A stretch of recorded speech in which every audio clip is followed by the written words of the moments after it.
Welcome to SwitchCorner, my name is Alex and today we're taking a look at Farm Tycoon on the Nintendo Switch. This one, it comes from Sonka. They were kind enough to sponsor this video and I'll be running you through the gameplay, the graphics, the audio, and along the way the story of my first couple of years managing a farm life. I'm going to give you a hint here as well. It didn't go all that well, but you should be glad you don't rely on me for food. So with that, hit subscribe, join us here on SwitchCorner for reviews and deals near daily, and let's get started.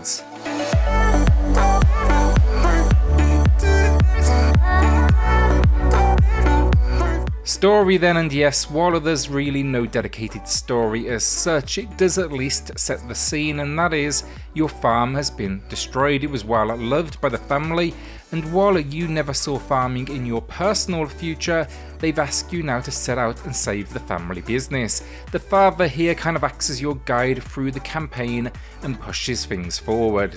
Alongside this then, we also get challenges. These include smaller snippets to add context. Think your daughter went vegan, she's talked you into now removing animal breeding and slaughter or becoming a billionaire. Simple ideas, but they give you a purpose behind your actions. Gameplay then, and this gives the tycoon spin to farming, meaning developing the land, growing your business, managing staff, and eventually, ideally at least, of course, turning a profit. Something I definitely appear to struggle at because by the end of the first couple of years I was some 1.5 million in debt. Now I'm confident that was not the turnaround the family wanted. Built for the Switch though specifically, that's instantly noticeable thanks to the controls. They are simple and intuitive. They've managed to pack a whole lot in here that can be managed from a few simple menus and then an on-screen quick action wheel. Fortunately, to get your head around the mechanics as well, that campaign it also acts as a tutorial to get you going. Expect here though to be tending to the land through all 4 seasons of the year. Spring is the time to prepare the land. Summer, start or complete seeding. Fall, harvest quickly before crops face a quick end. And then winter, you can't actually work the land in this period, so it's a good time to get on with the rest of your business. Think like hiring, firing, construction, market visits, and animal breeding. Or at least that is until you have equipment that can assist you during this time. Think like greenhouses. Now that is an extremely high level overview because what goes into that, it's a huge amount of depth that honestly I didn't expect, and having spent time here now around 5 hours in this world, I can feel that tycoon addiction kicking in.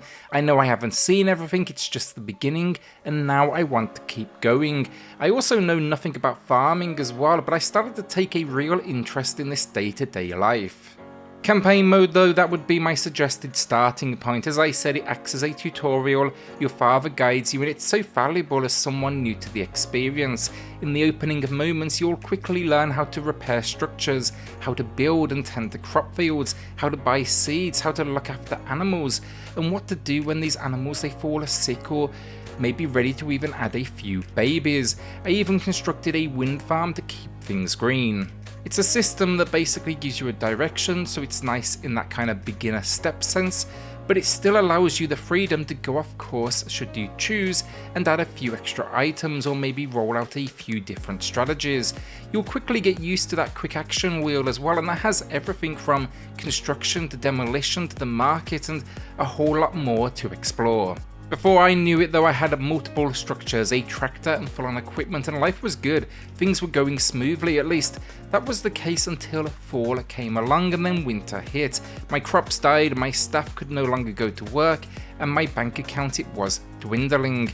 Even my animals, they were starving because I forgot to grow food for them and I had to order a quick delivery. In hindsight, my workforce, it was way too small to keep up with the amount of equipment and, fields that I'd basically built out.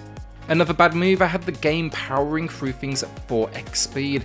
Probably should have slowed it down occasionally because I didn't realize how quick the game was moving. At the top of the screen you'll see the option as well. Should have probably used the left stick pause more. This though is where a solution arose and a new element of the game revealed itself. You can train yourself in education, and in this case it was financial. By completing these short financial courses, I was able to take out a bank loan. Now they had small options, 10k, 20k, but I thought, you know what, let's go big or go home, and proceeded to take out 1.5 million. Can't say the interest rate was all that attractive either, and it was with monthly payments. These courses, they also lead to new items like the wind turbine that I mentioned. I actually took an environmental course to unlock that. I was on to year 2 though. I somewhat now had a strategy. I understood the seasons and how they impacted me. I identified my past mistakes. It still did not go smoothly, but I would describe it as at least better. Here though, I started to breed my animals and sell them, or at least their produce. My fields then were maintained because I hired a bigger team. I added irrigation to the fields, which wasn't cheap, but who cares? I was absolutely rolling in it. My next move then, I fired a few staff members. They were just coming off as lazy, worked less than everyone else, and who needs that? Turns out, needed to level them up. From the menu as one option, it's actually stamina, so that's kind of a lesson learned there. I even added greenhouses. This was going to be my winter safety net as the seasons they were flying by. Then I made what I've determined now to be a poor decision. I bought myself a bigger house, and yeah, that cost me 400k, so definitely not cheap. The house though, it does have a few huge benefits. So it increases the size of the field you can create, meaning it could easily lead to more profit. It adds some extra selections as well, it gives auto trade, and then you can purchase more land. The houses get bigger too as well, but definitely out of my budget. I wanted to expand though my plot of land, and it gets sizable, but it turns out couldn't get remotely close to filling it, so that's probably why it was my worst move yet. By the end of year 2, with all of these purchases, advancements and staff wages, I walked away with around 300k in the bank. I'd spent a cool 1.3 million. That though, honestly, that's the beauty of this genre. Learn as you go crazy if you want to. Play it serious and live off your earned income. This is your farm to create, and you can play by your own rules. I'm having a blast, honestly. It's just well implemented, and yeah, it feels right at home on the Switch. There's still so much to unlock as well and work to do. I didn't focus on how my farm looks, add roads or decoration, didn't upgrade employee accommodation. Then there's a ton more unlockables in regards to structures. Think milk processing plants, juice factories, warehouses, more animals, more vehicles, and yeah, the list goes on. I'm for sure right now, at the very beginning of this journey. The other 2 modes, that's going to be scenarios, which presents you with a number of self-contained challenges to overcome, and then it also packs free play mode that allows you to name your farm, choose a difficulty from easy, medium and hard, and then choose your bank account opening statement. That can be 250k, 750k, or a cool 2 million. No unlimited cash option, but that 2 million, it should definitely be a good place to start. Graphically then, I really like what they've done here. It's extremely clean with a nice crisp resolution. I spent my time here docked, and you get the ability to zoom in and out freely. When it comes to rotating the camera, there's actually 4 different angles rather than that kind of free movement. I think this was a wise move because it definitely keeps the Switch stable.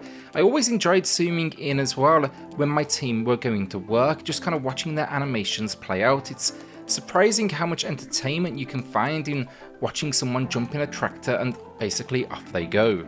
Menus then, they pack a lot of information, but as I said, because it was built around the control scheme, nice and simple to understand, easy to navigate, and once you get the lay of the land, you'll be flying through it. So audio finally, that's everything you would expect: environmental effects, animal and workforce sounds, and it's all topped off with an incredibly relaxing soundscape. The music rarely changes, but it's been designed here as background and it works, never got annoying. So that is Farm Tycoon, and take a tip from me, maybe keep away from the loans. It seems they are exciting in the moment, but a disaster down the line. On reflection now, I'd be starting small, getting things in place, running smoothly, and then finally moving on. Instead, I built absolutely everything I could think of. With the added free play mode though, that's where I intend now to spend my time. I always enjoy the freedom with these, just to kind of go about it my own way and create the location of my dreams. Like any Tycoon entry as well, that's really where this proves it can be near endless. Will you be checking this one out then? Let me know in the comments down below, and let me know if you have any questions.